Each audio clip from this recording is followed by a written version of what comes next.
NZ News at 5. Kia ora koutou, Sanalei Aotawa tēnei. New Zealanders trapped in New South Wales and Queensland will be able to return from Saturday as long as they meet a number of conditions. Cabinet has extended the travel pause with New South Wales indefinitely. The decision to extend the pause with Queensland will be reviewed on Wednesday, and people who normally live in New Zealand will be able to come home from Saturday. Prime Minister Jacinda Ardern says passengers must test negative for COVID-19 before departure, be non-symptomatic, and can't travel if they are a close contact or have visited a location of interest.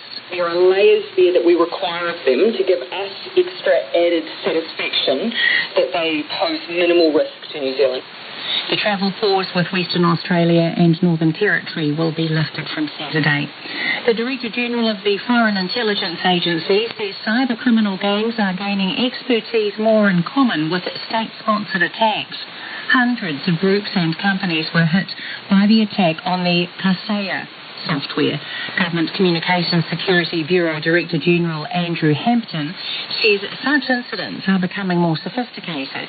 The distinction between criminal actors and state actors is becoming increasingly blurred as capabilities that previously were only the preserve of state actors are now falling into the hands of criminal groups.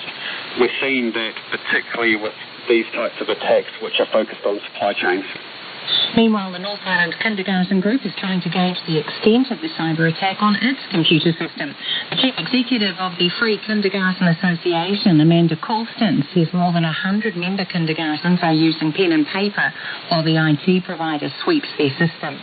They're going through every one of our machines and working their way through and identifying if anything's happened. There are so many unknowns with this attack. A cyber criminal group based in Russia appears to have posted on the dark web demanding millions of dollars in bitcoins as ransom for the global attack at the weekend. The number of children living in motels has jumped by nearly 500 in just a few months, but the government says the data doesn't show the whole picture.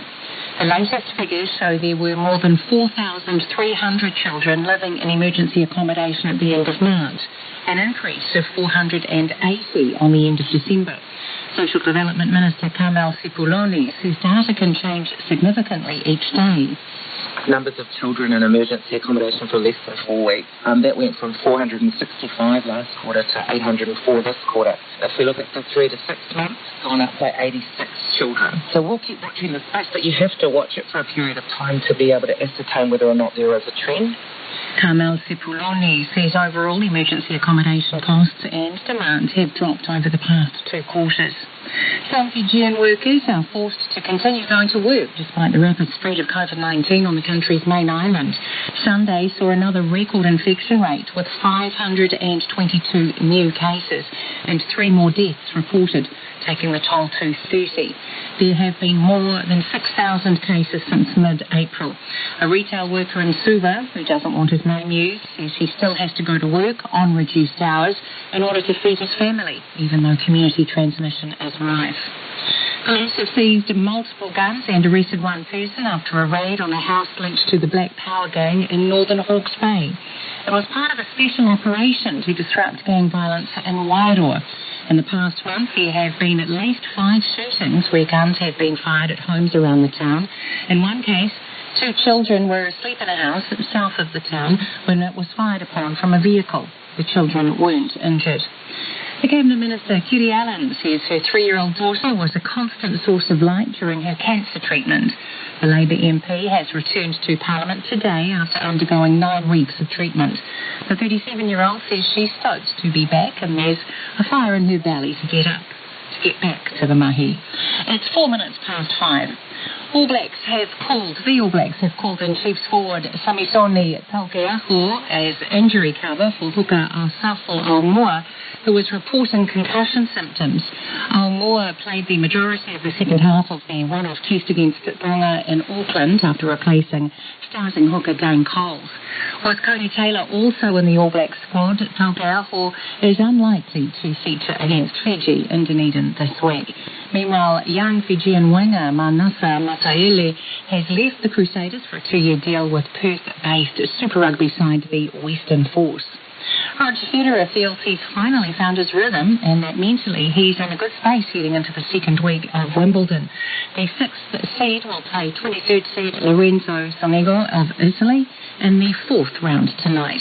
39-year-old Federer played just one tournament last year. He had a limited build-up to Wimbledon and struggled through the first 2 rounds. But the 8-time Wimbledon winner feels his 3rd round win over Briton Cameron Norrie was a turning point, and he's almost in a moment of zen. I just felt very much at peace out there, sort of a tranquility, I guess. I know it's the big picture that matters, and, I was sitting on the change of ends, and it was just empty thoughts, no bad, no positive, just sitting there and relaxing, and this is how I want it to be, I think that for me is a very positive sign, to be honest. Roger Federer. Also in action tonight are top seeds Novak Djokovic and Ash Barty. That's the news. Taking aim at China. We know that's a race. We also know that they're being used to harvest organs. A target for ransomware. You turn on your machine and you just wouldn't be able to access any of your files or information. It just doesn't work. And England zeroing in. There is genuine belief here that England can win their first major trophy since the World Cup in 1966. Hitting the back of the net. Morning reports weekdays from 6 on RNZ National. Now the short forecast from Met Service to midnight tomorrow. Northlands to Taranaki, including Coromandel, Bay of Plenty and Central High Country. Partly cloudy, areas of fog. Isolated showers north of Waikato today, spreading everywhere tomorrow morning and turning to rain tomorrow night. Gisborne and Hawke's Bay, fine weather. Whanganui to Wellington, also Waited Upper, partly cloudy. Showers developing tomorrow night. Gale northerlies developing tomorrow. For Nelson, Marlborough and Buller, a few showers developing tonight and turning to rain tomorrow afternoon. Canterbury, high cloud. Severe gale nor'westerlies developing tonight. Scattered rain developing tomorrow afternoon south of Christchurch. Otago and Southland cloudy. Occasional rain developing tomorrow morning. Snow lowering to 400 metres tomorrow night. Westland and Fiordland, heavy rain spreading north tonight. Easing to isolated showers in Westland tomorrow night. Snow lowering to 400 metres in Fiordland tomorrow night. And Chatham Island, cloudy periods with a few showers tomorrow night. RNZ National, it's 7.5 minutes past 5. Kia ora e hoa. Tēnā koutou katoa, no mai haere mai ki Checkpoint e tēnei rā, ko Lisa Owen tēnei. The main mortuary in Fiji is full as COVID continues to rip through the community. Back here, 150,000 doses of the Pfizer vaccine arrived today, and the Trans-Tasman bubble eases open just enough for Kiwis to get home. But first tonight, the government's own COVID business advisor can't go offshore for business because MIQ spots are booked up, meaning he wouldn't be able to get back into New Zealand. And Rob Fife believes it's time to look at purpose-built facilities. Checkpoint has spoken to businesses who believe MIQ and border restrictions are costing millions in lost trade. Last week, the Aussie PM unveiled a 4-phase pathway out of COVID. Under phase 3, COVID would be treated like the flu or any other infectious disease with more relaxed travel rules, raising the question, what is New Zealand's plan? Rob Fife says he'd like to see border restrictions relaxed by the end of this year and beginning of next, but the former Air New Zealand boss is warning businesses, even when the border does open, they should be prepared for it to snap shut at any point. Businesses are keen to get the border open, obviously, as quickly as we can, but we need to do that in a way that is safe. The last thing that businesses want is flip-flop, on again, off again, and that's the biggest risk if we go too early. So what's the plan? Do we have a plan? Well, from my perspective, we have a plan, but the plan's really simple, right? We just need to get everyone vaccinated. There is no other solution to being able to open the border safely. So that is the number one focus. And the most important thing that I send the message to business that they can be doing is helping to support their employees to get vaccinated as soon as it's available. Do we know how a more relaxed border would work in New Zealand?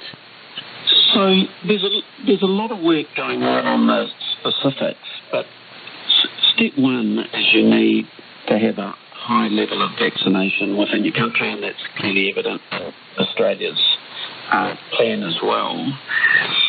Then what's likely to happen is that the government will look at a graduated risk profiles. So, if you're a vaccinated New Zealander where we can validate your vaccination and you're travelling to a low-risk country, whatever a low-risk country might be, and coming back to New Zealand, then the border's likely to open for you well before it opens to someone coming from a high-risk country that still has a lot of COVID, potentially new variants emerging, and we can't validate their vaccination status. So I suspect we'll see the border open progressively, and that will be the case for most countries. But the reality, as I say, is the first and most important step is we just need to get the vast, vast majority of New Zealanders vaccinated.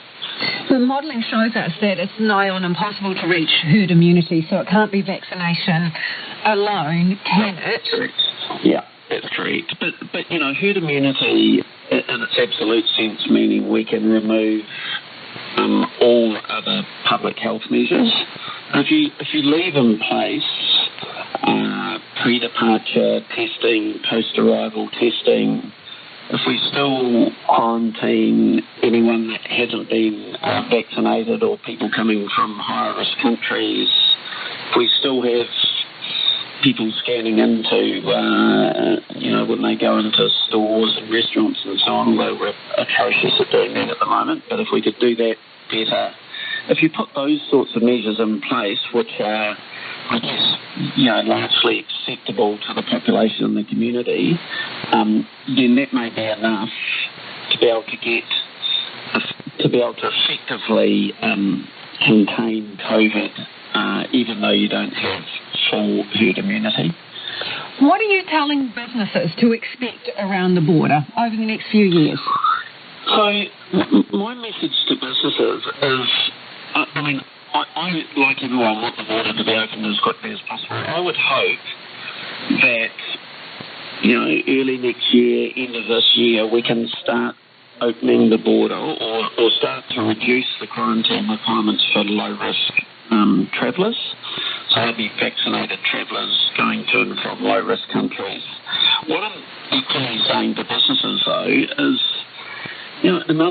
these variants seem to be occurring with increasing regularity and frequency. You have to plan for potentially a new variant coming along that the vaccine isn't effective against, and we have to pause everything until the vaccine is adjusted. So the key to businesses is you have to plan for a whole range of scenarios, because none of us can sit here today and guarantee what the world is going to, what COVID is going to look like in 6 months' time or 9 months' time, or probably even 3 months' time, to be honest. So, Rob, are you saying they should be fully prepared for a complete shutdown of the borders once again, maybe in a couple of years' time? I'm saying everyone needs to understand there's a risk that the borders will need to be shut again. Once they open, there's a risk they'll need to be shut again at some point in time. And my message would be, as a business person, you don't just plan for a single scenario or plan for a scenario of hope that the borders will open. You have to look at 2, 3, 4, 5, 6 scenarios that are possible, and then make your assessment of which ones are most likely. But you have to plan for multiple scenarios. And if you asked me 12 months ago, I would have expected the borders would be open by now. But things change. We've been speaking to businesses who are finding it really hard to get spots in MIQ, businesses who want to travel to trade shows. And so a lot of their business comes from those face-to-faces offshore. They can't get back into the country because of MIQ. Your brief is a continual improvement. They'd like some spots ring-fenced for business that they can apply to a board for. Is that a realistic wish, and can you do anything to help with that? I can't offer an immediate solution to that problem.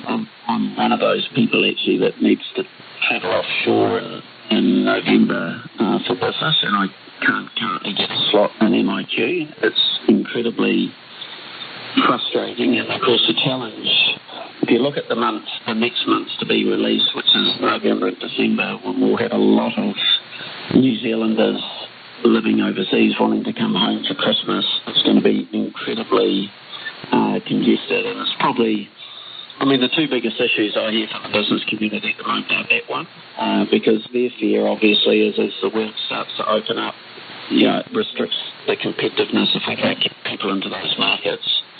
And the other issue also linked to MIQ is labour supply, right, which is causing significant issues for a number of businesses in New Zealand trying to access international labour, particularly in critical roles at the moment.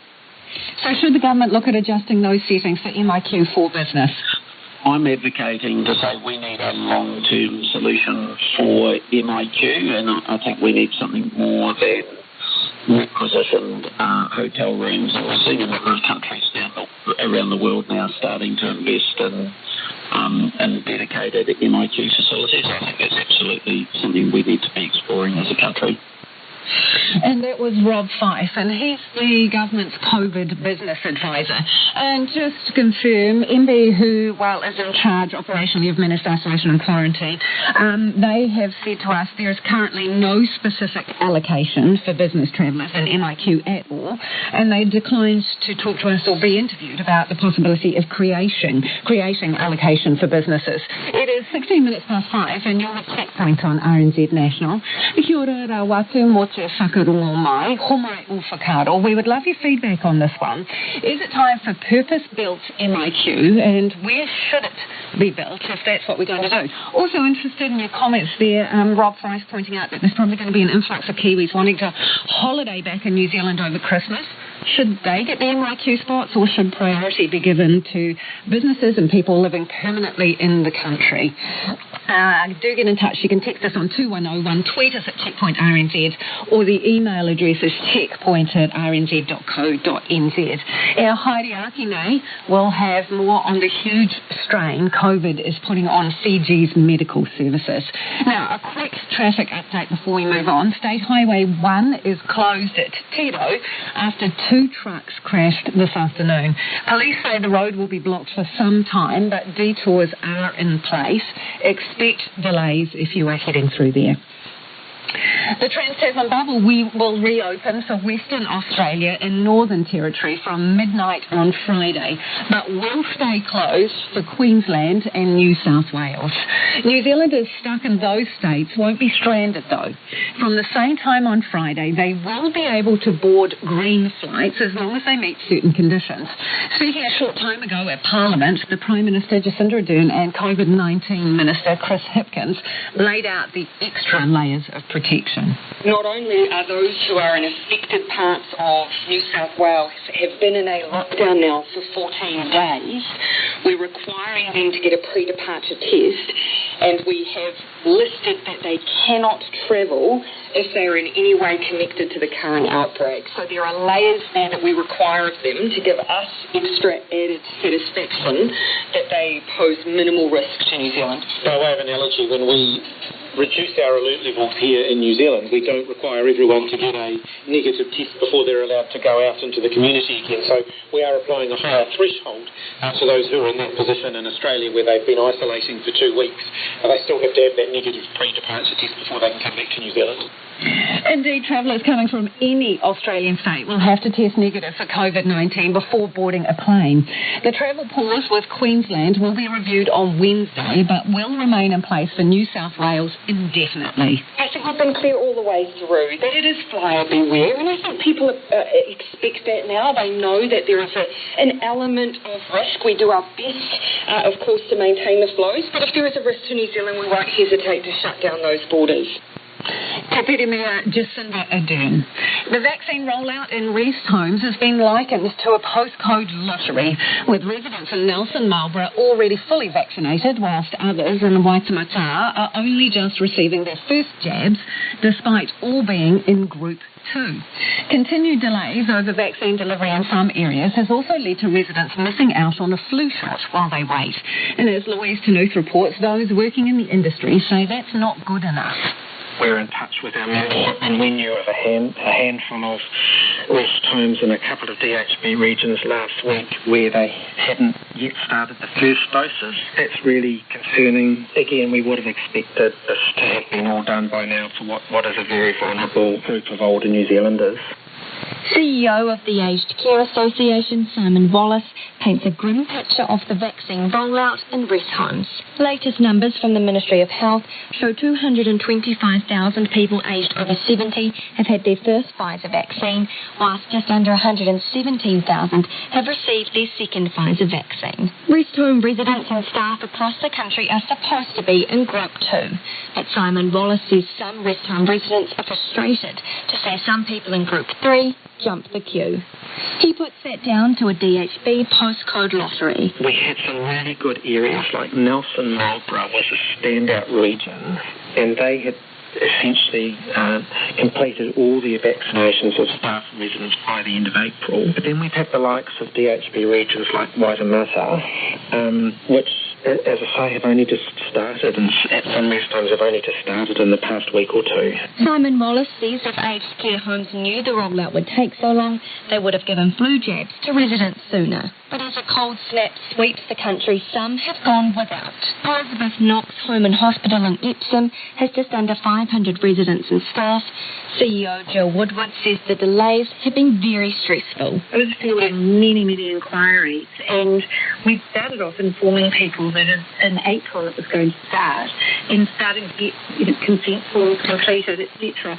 And then just to go nowhere with it. And unfortunately, we were never told of a firm date. It was we never had certainty until just some days before the first vaccination was to take place. Jill Woodward says her residents were finally vaccinated last month, 2 months later than originally scheduled.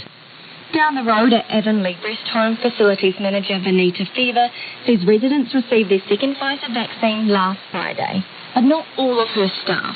And most of the staff are quite hesitant at this point in time to get it. And then there are staff who are older, who are 60 plus, and they don't want it. They know the consequences that they might not be able to work with the resident face to face once they don't, because if they don't get vaccinated, they can't work with the residents. Vanita Fever says the case of an unvaccinated student nurse in New South Wales working across 2 hospitals whilst infectious has her worried about what might happen here as some of her staff aren't immunised. She's given them until the end of the month to book an appointment. Meanwhile, 150,000 doses of the Pfizer vaccine arrived at Auckland Airport yesterday afternoon. Chris Hitkins says this means no DHB will run out of stock, which would have happened by Wednesday if the shipment hadn't arrived. But the chair of the New Zealand Medical Association GP Council, Vanessa Wienick, says that's cutting it too fine. It sounds like they're running on a form of logistics called sort of last minute or just-in-time logistics. And that's stressful for everybody. I heard Vanessa Hitkins say that it keeps you awake at night. And frankly, if we've got a situation where we've got to have a minister so worried about the delivery of something, it shows that they're really getting too far down into the weeds. And to strengthen the vaccine rollout, she wants GPs involved in an alternative to Pfizer as a backstop if we run out. I think once primary care is involved, the vaccine rollout will run a lot faster and smoother as long as we've got good supply. And if we don't have good supply, or if they prove to be less reliable on this first drop that we're expecting millions of doses, then we should have a contingency plan for another vaccine. And it's not just the rest homes. Other people in Priority Group 2 say they are still having issues getting booked in for their COVID-19 vaccines. Ko taku manuhiri a Naianei, ko Nick Trowbridge. Well, he's been out talking to Aucklanders outside vaccination centres this afternoon. And right now he's outside the Manurewa Marae, which is one of 4 vaccination sites in South Auckland. Kia ora, Nick. What issues are people there having? Hi, Lisa. Yeah, well, of course, the call has gone out for people in Group 3 to sign up for their vaccinations, but there are lots of people here today in Group 2 who haven't got the call and have had to come here off their own bat to come and sign up and then eventually get a vaccination when it's available.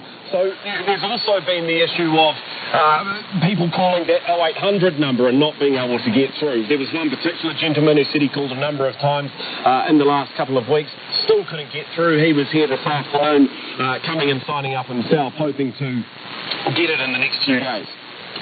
And what about access to vaccination centres? Are there enough? Yeah, well, that's a great question, Lisa, because there was another couple of gentlemen out here today from the Somali community. They had travelled here from Mount Roskill. They came and they told me they were trying to figure out, A, when the elderly people in the community could be booked in for a vaccination, but B, whether there was going to be more vaccination centres that would open up closer to Mount Roskill. Of course, you will have seen in the news over the recent days there have been 4 more vaccination centres open up with the arrival of Group 3, places like Pukekohe, places like Tamaki. But in terms of places like Mount Roskill, Greyland, still a few question marks over where is the closest place to go. If you just bear with us for a second, we will have a look at what those 2 gentlemen from the Somali community had to say and what the other Aucklanders who were here today had to say. Yeah, we have some community elders and those people, they waiting, some time, and some people, they don't know the, vaccination web centers, and the vaccination is not available in that area. Made it sent a text. It was like the beginning of May. I had managed to log onto the website. I thought I'd booked it, but it turned out I hadn't booked it.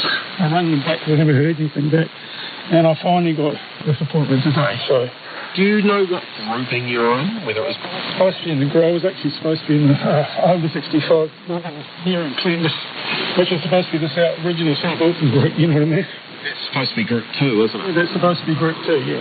I had to cancel my booking because of my knee replacement. And then when I rang up, we had no problems getting a booking. What grouping would you have been in? 1. Group 1. I'm supposed to be at the group number 2. For whatever reason, probably they didn't keep me that group. So I chased them a little bit. And... I called the 0800 number a couple of times. They couldn't book me in, so I was staying over here to check and made an appointment just by myself. Do you know what group you're in, or do you just show up? Just show up. I didn't know what group I'm in, but this is my first one. This shot. And Nick, what more do we know about those 150,000 vaccinations that arrived in the country today? Hi, Lisa. Yeah, so we know the quantity of vaccinations is increasing to cater for the current demand, but there will be another shipment or another plane load of vaccinations coming in at the end of this month to cater, to pick up the number of vaccinations available to meet the current demand for the rest of Level 3 and Group 3 and obviously going into Group 4. Ngā mihi mo te rā e ho, that is Nick Trubridge, who's outside Manureira Marae there. Ho mai o whakaro, we would love to hear from you on this one. Nō reira anei nā kaupapa mo te hōtaka nei. What I want to know is what group you're in. If you're in Group 2 in particular, how have you found getting access to the vaccine?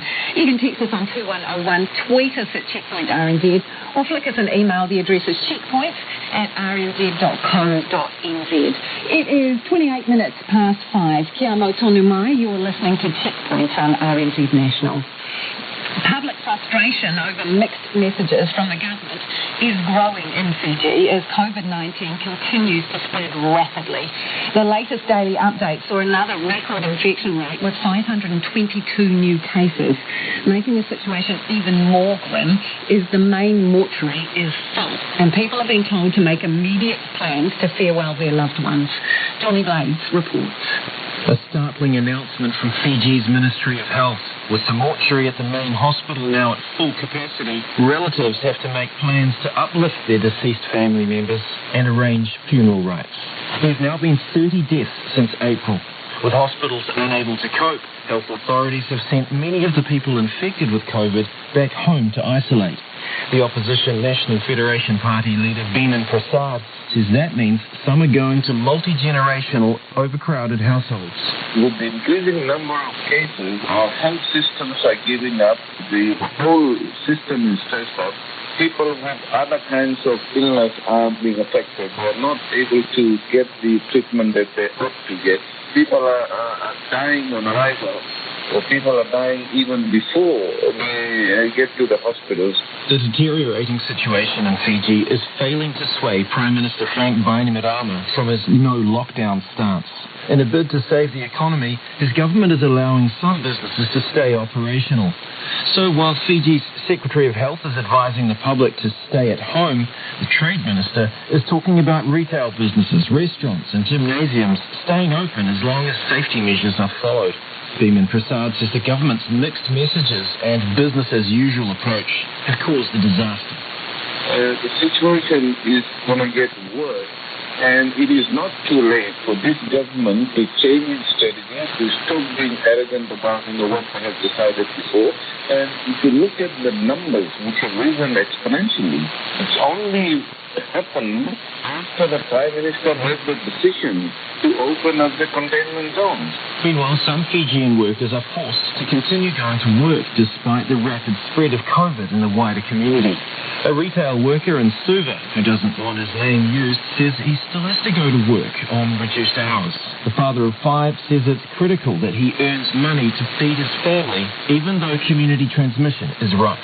Numbers going up. Yesterday it was 500. The numbers keep going. I don't know what this government doing. They are not doing any nationwide. We're having a lot of pressure. Our families, no food, lot of things. Public adherence to the safety measures remains mixed. It's not helped by slow communication from authorities over which areas have been designated red zones, according to Ellen Turkington, a social worker in Lautoka, who delivers food to families in need in informal settlements. We just deliver food and people say, we've been locked down. We try to get out of here as fast as possible. And the other thing, when we go to the informal settlements, and we see the people walking around with no mask and put together. And if someone should be sick there, no doubt, it will spread like wildfire. If there's a ray of hope for Fiji, it's that the vaccination rollout is progressing swiftly. Over half of the eligible population have had at least a first jab of AstraZeneca, while around 50,000 people are fully inoculated. But the Delta variant of COVID-19 is moving quickly through Fiji, and calls for the government to exert some control on the spread of the virus by calling a nationwide lockdown are only growing.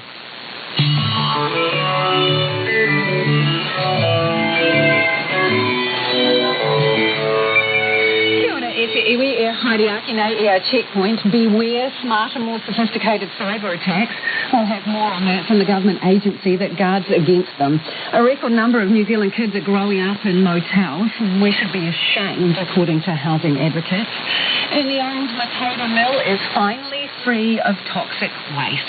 Homai or Whakaaro, get in touch about anything you've heard on the program today. We'd love to hear from you. Text us on 2101. Tweet us at Checkpoint RNZ, or the email address is checkpoint@rnz.co.nz.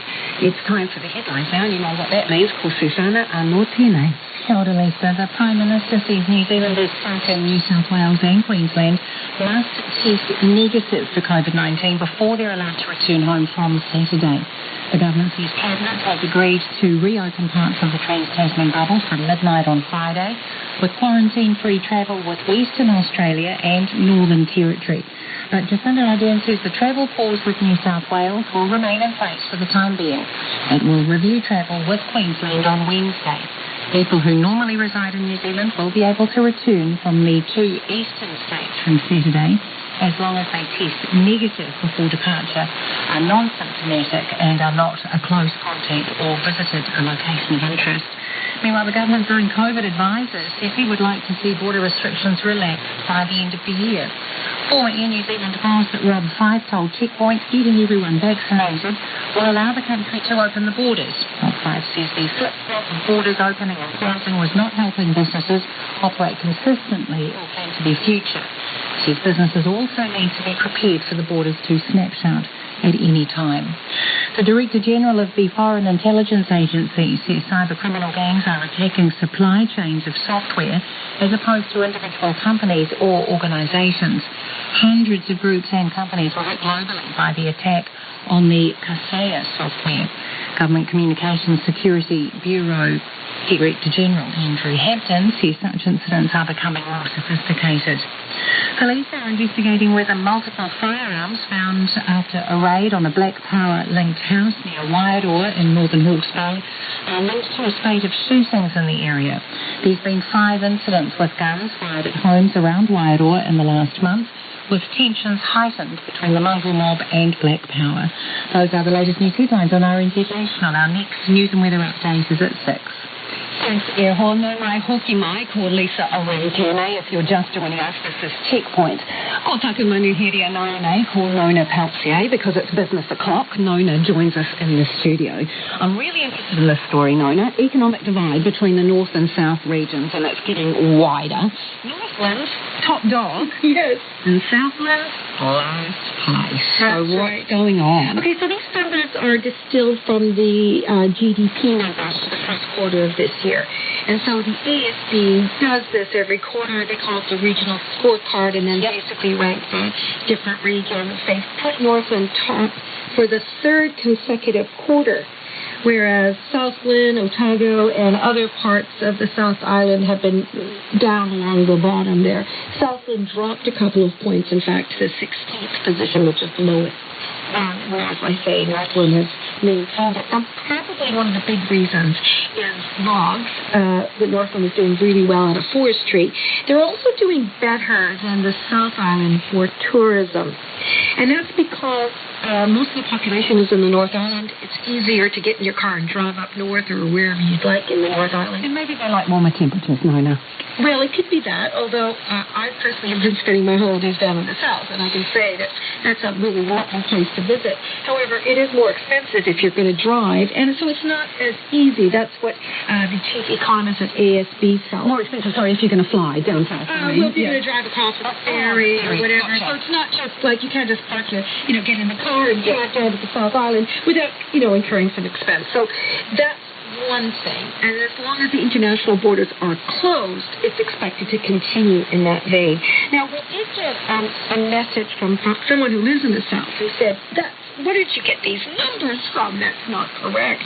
Now, keep in mind, these are first quarter figures. This is the third quarter of the year. There's a lag. There's a lag. And one of the things that Nick Tuffley said was that the South would improve with those better and improving prices for commodities. And that's perhaps what we're seeing there. So it's not without hope. These are historic numbers. They're just more a matter of marking time, I guess, in what's going on with our economy. And he didn't feel that things would change much until those borders reopen.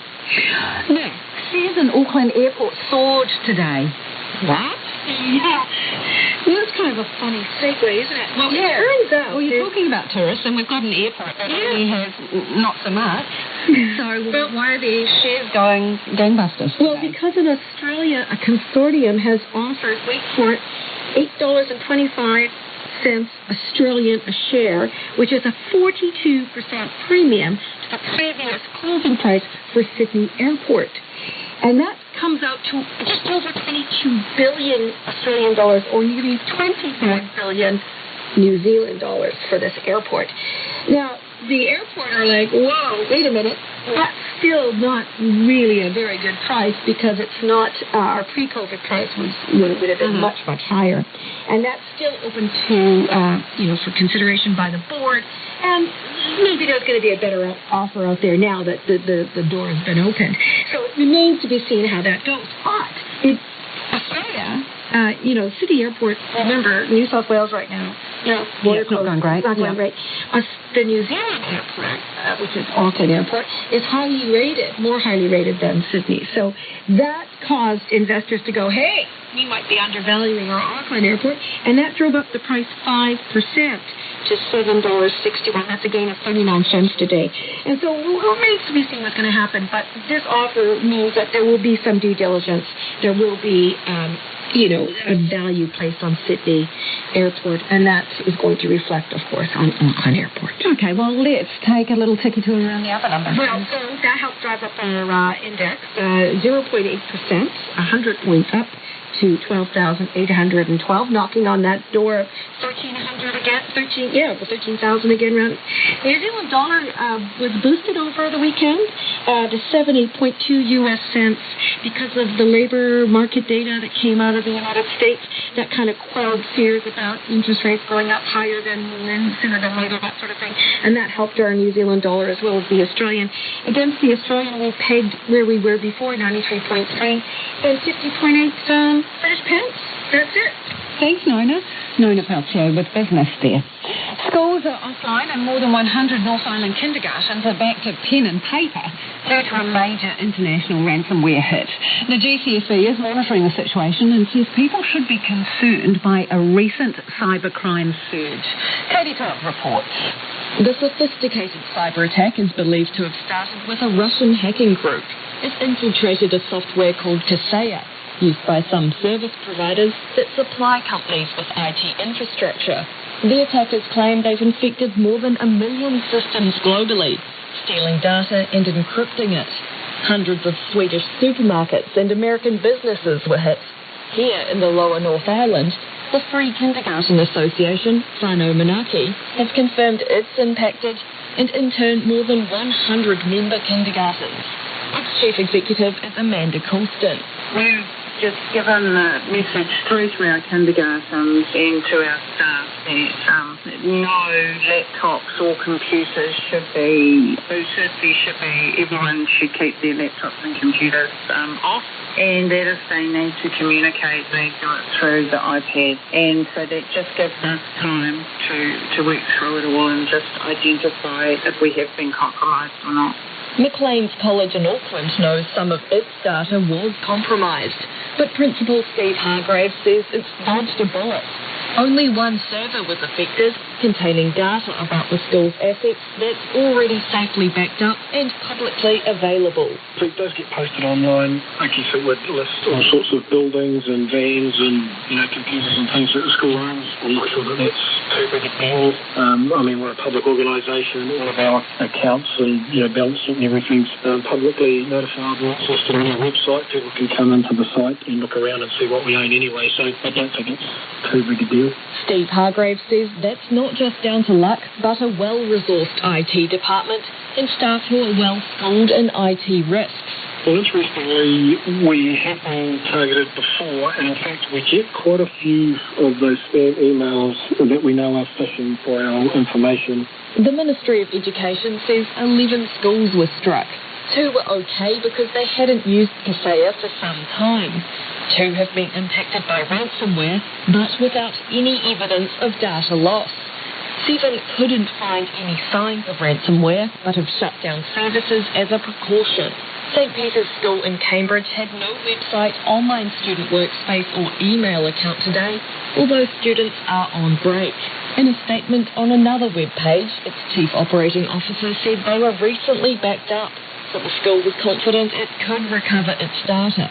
The GCSB is monitoring the situation and working with affected organisations. Its Director General Andrew Hampton says ransomware attacks are moving up the supply chain, attacking software suppliers rather than individual companies, so they have wider impacts. He says businesses need to know how to continue if they're locked down. I think everyone needs to be concerned about the changes that we've seen in the threatscape, particularly the fact that we're now seeing criminal actors with capabilities that were previously just the preserve of state-sponsored actors. Prime Minister Jacinda Ardern also recognising the need to act at a national level. This is something that we want to continue to reinforce. Our centre is doing as much as we can to support those organisations that are critical, but also encouraging the private sector to make sure that they are up to date in all of their cybersecurity protocols to ensure that they are well protected. There was sighs of relief at IT security firm Code Blue as it investigated its network of customers who used Kaseya and found none that appeared to have been affected. But General Manager Daniel McIver says he's unsurprised by the attack. A competing product called SolarWinds was hacked last year. He thinks a rigorous approach to security is the best way companies can protect themselves. We recommend a layered approach to security. For example, the Code Blue organisation uses 7 different layers of security products. So yeah, they're very, very cautious. And at the end of the day, take backups of all your systems and data in case the worst thing happens. Waikato University law professor Al Gillespie believes the best way to protect against ransomware attacks would be an international treaty, ensuring the people behind them get held to account. We definitely need rules in this area so that we can get more stability and we can hold those who do these crimes accountable. But at the moment there is no international rules. Other companies that use Kaseya and aren't sure if their data has been compromised are urged by cybersecurity watchdog Search NZ to use an online tool to scan their servers. Cabinet Minister Kitty Allen has returned to Parliament after taking time off to have treatment for cancer. The Minister has been documenting her time in hospital on social media to raise awareness of cervical cancer and has received a warm welcome back from her boss. Here's political reporter Charlie Drever. After announcing her stage 3 cervical cancer in April, Kitty Allen dived straight into chemo and then radiation. Her treatment was supposed to take 6 weeks, but due to complications, it was extended to 9 weeks. During that time, Kitty Allen says her 3-year-old daughter was a constant source of light. When I came to think about the things that were really important to me, I went to write a list, and what was actually at the top of that was seeing her get her 21st, performing her first proper kapa haka competition, not these clocking out elbows, I mean, up on the big stage. Yeah, those are the things that were really important to me, and that was the thing that caused the most fear of not being around, or maybe not being around for her. She'll still need medical checks every 6 months, but Kitty Allen is feeling stoked to be back. I'm free from all of my cancer-related treatments, so I'm not on any medication any longer. And yeah, the body is feeling a lot better today than what it did prior to taking leave. The pain's gone, and it's been something that I've really welcomed. I didn't know that I was living with that much pain until The East Coast MP has been encouraging other women to smear their mirror. During her treatment, she received many messages from hundreds, if not thousands of people who had got a test. And then when those tests for some came back abnormal, it meant being there, and for those that felt a little uncertain. And when those results again came back with perhaps cancer results, it's meant that I've been a friend via the internet for those that are going through that process. But it's a really scary journey at all stages. And I think bringing awareness to the complexity that comes, not just a physical thing, it's mental, it's spiritual, and it does, in my case, it really will allow Whānau to be able to support me through that. And her wider parliamentary whānau too. She received a warm welcome from her cabinet colleagues at her first day back around the table. To just walk back into cabinet and take her seat and just resume the position that she had was a really fantastic moment for everyone, and all of her colleagues were very, very pleased to see her back. The Prime Minister, Jacinda Ardern, has given Kitty Allen back her responsibilities in the conservation and associate environment portfolios, but for at least the next few weeks, Chris Farboy will remain the Emergency Management Minister. The National Emergency Management Portfolio, which Minister Allen is absolutely exceptional at, is also a very demanding on-call portfolio. So at any time of day or night, a minister can be called to action, as we've seen in the past.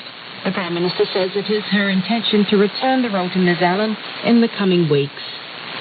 It is 13 minutes to 6. I'm Lisa Owen, and you're with Checkpoint on RNZ National. A lot of you getting in touch about our interview with Rob Fife, who's the government's COVID business advisor. He reckons we should have purpose-built MIQ, because this is a problem that's not going away. May says purpose-built MIQ? We don't even have purpose-built housing for those that need it. I love the optimism, but doubt the realism, says May. Another listener says, of course the government should be building purpose-built MIQ facilities. Minimum of 3 in the North Island and 1 in the South. COVID will not be the last virus that brings our country to lockdown. So, however, got in touch and said businesses just need to use their brain cells. If Rob Fife thought the borders would be open by now, he clearly should not be in the position that he is in. Louise writes, good to hear Mr Fife emphasising the need for more flexible long-term plans for our businesses in a COVID-dominated world. What Kiwi business science innovations might be out there to support our number 8 wire creative approach to finding solutions? We need more info on the vaccine stroll-out, Louise calls it, and specific targets and delivery dates of vaccines. Hipkins suddenly casually mentioning the new Janssen vaccine causes confusion for Kiwis who are trying to get their heads around the relative merits of Pfizer over AstraZeneca. Thanks for all your feedback. Do keep it coming. Text us on 2101 or tweet us at checkpointrnz. He muriaki I ngā pepepeka kōrero. After the news at 6, the massive spike in the number of kids living in motels, despite the government's promise to crush child poverty. Across the Tasman now, where the decision to slash the number of international arrivals by 50% is weighing heavily on those still stranded overseas. It's also causing heartache for Australian citizens who are at home but whose foreign partners can't get here. The ABC's Rhett Burney reports. This wonderful moment today, joining your lives together in matrimony. 6 months into her fight against stage 3 aggressive breast cancer and fending off the side effects of another brutal round of chemo, Melbourne woman Juliet Wilson, whose partner David McNeil is stuck in Canada, slipped into her wedding dress, stood in front of her laptop, and married him. I now pronounce you husband and wife. The accomplished Canadian-born businesswoman has been an Australian citizen for 25 years. Next month, she'll undergo a double mastectomy. Going through chemo alone has been horrendous enough, but looking at 6 weeks where I won't be able to do the basic things to look after myself, it is completely distressing. Juliet Wilson won't be able to lift her arms for weeks after her surgery. She'll need help getting to the toilet, showering, dressing, cooking, and even feeding herself. Her husband has been granted an Australian visitor visa, but because of the pandemic, he needs an exemption from border force to come into the country. He's been fully vaccinated and has no issue doing the 14-day mandatory hotel quarantine. But Border Force has rejected his application for an exemption 4 times. There was no explanation with the rejection as to what our application was lacking. It was your application has been rejected. Do not reply to this email. Deshaun Nikolic is the couple's immigration lawyer. He believes Border Force doesn't recognise their online marriage as legal. That was addressed in the most recent application by the jurisdiction in which the marriage occurred and a specialist in Australian family law, and both confirmed that the marriage was valid under Australian law. Deshaun Nikolic says even if that weren't the case, Border Force is ignoring its own policy to let loved ones of Australians in for compassionate and compelling circumstances. It's difficult to imagine how more compelling circumstances than the one that Juliet finds herself in. If her husband's unable to come to Australia, I think she's facing the prospect of having to recover on her own, and I think that's just unacceptable. A Border Force spokesperson said the department couldn't comment on the specifics because of privacy laws, but that spouses of Australian residents are exempt from travel restrictions and can enter Australia. Deshaun Nikolic says if that's the case, Juliet's husband should already be here. We're certainly seeing a tightening of travel infection approvals over the past 2 to 3 months, and that coincides with Australia's rising vaccine rollout and especially with the current government has been under. Juliet Wilson and her husband have appealed this latest rejection, but she says time is running out for him to get here and finish hotel quarantine before her double mastectomy. England's about to move into a period without legal restrictions. Instead, the public will have to exercise personal responsibility, including on face masks. All legal restrictions are expected to be lifted on July the 19th. The BBC's Chris Nathan reports. From the cobbles of York to the Minster, England wandering back to normal as the government suggests legal rules around checking into cafes, wearing face masks and such like are likely to go in a fortnight. I think it's a fantastic idea. I'm not sure masks have been necessarily a great idea in the first place. Personally, I probably won't wear it outside, but I will continue to wear it in shops and enclosed spaces. Well, I don't think it's a good idea because I think it's going to bring a bigger risk of another spike. From a cabinet minister today, this message about the next stage. It does look as if, thanks to the success of the vaccine programme, that we now have the scope to roll back those restrictions and return to normality as far as possible. We should all be prepared, though, that cases may continue to rise. They may continue to rise significantly, but we do now have to move into a different period where we learn to live with the virus, we take precautions, and we as individuals take personal responsibility. The best best part of 18 months, we've all had to get used to an unprecedented squeeze on our liberties and the imposition of all sorts of rules like brave face masks in shops that would have seemed bizarre just a couple of years ago. What we saw there from the Minister was the strongest indication yet that so many of these rules are about to be swept away in England. Why is the government sounding confident? The number of coronavirus cases is going up. The number of people ending up in hospital isn't rising anywhere near as quickly. I think it's not totally broken. There are people in hospital with who've been vaccinated, but it's severely weakened. So, of course, the key aim now is to get as many people vaccinated before July the 19th. Labour wants to get rid of rules too, but it is important that if the QR codes are going to stop, if the masks are going to come off, that we are absolutely confident that that is the right thing to do. And at the moment, all we're hearing is briefings from ministers rather than the science behind it. We need to see that science. The Prime Minister will explain the government's thinking, its direction of travel in the next day or two. Separate decisions will be made for Scotland, Wales and Northern Ireland. Here, kōrero ngā hautine. This next one is an interesting one. The star player at a weekend footy game came off the bench rather than the bench. Some of the primary school-aged players abandoned the field and parents scattered when a sea lion waddled up from Dunedin's Tomahawk Beach and onto Ocean Grove Sports Ground, disrupting two children's footy games. Bradley Scott was on the sideline as the pitch invasion unfolded. I was like, oh, shoot, people moving, and then, oh, there's a sea lion there. And it was by all their gear, all their warm-up gear. And so they tried to get everyone sort of backed away, but they tried to get the game underway. And then once the game was underway, it looked like it wanted to join in, so then it would get up from its spot and try and sort of edge a bit closer to onto the field. So then that game stopped. A few people tried to steer it off, and that didn't really work. So then they decided to move pitches. And then when they moved pitches and got their game back underway, they then decided to join it again.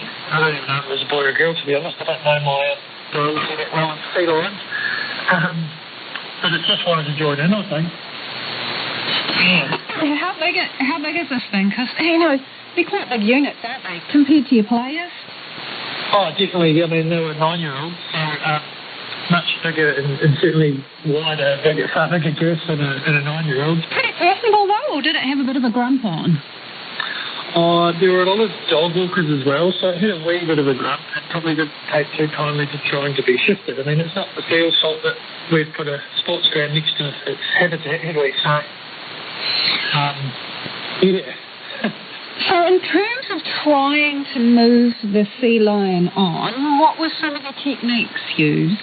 Some tried to, clap at it to get its attention. Some tried to get a bit closer to it to try and make it follow them, which I wasn't a part of. I don't think that's the smartest idea. I mean, I think the best thing in that situation is to do what they did eventually and move the field. And then it came onto our field. So there were actually two games that were disrupted by this sea lion. And then the most successful thing was actually another member of the public, the father of one of the other, or grandfather of one of the other teams, grabbed quite a long branch that had leaves on it and sort of shook the leaves at it from its face a distance, I guess. And it sort of sniffed at the leaves and then would sort of move back, and he managed to coax it off. Radio New Zealand Pacific is now closing on this frequency. Please retune to 7245 kHz in the 41 metre band. Once again, retune now to 7245 kHz in the 41 metre band.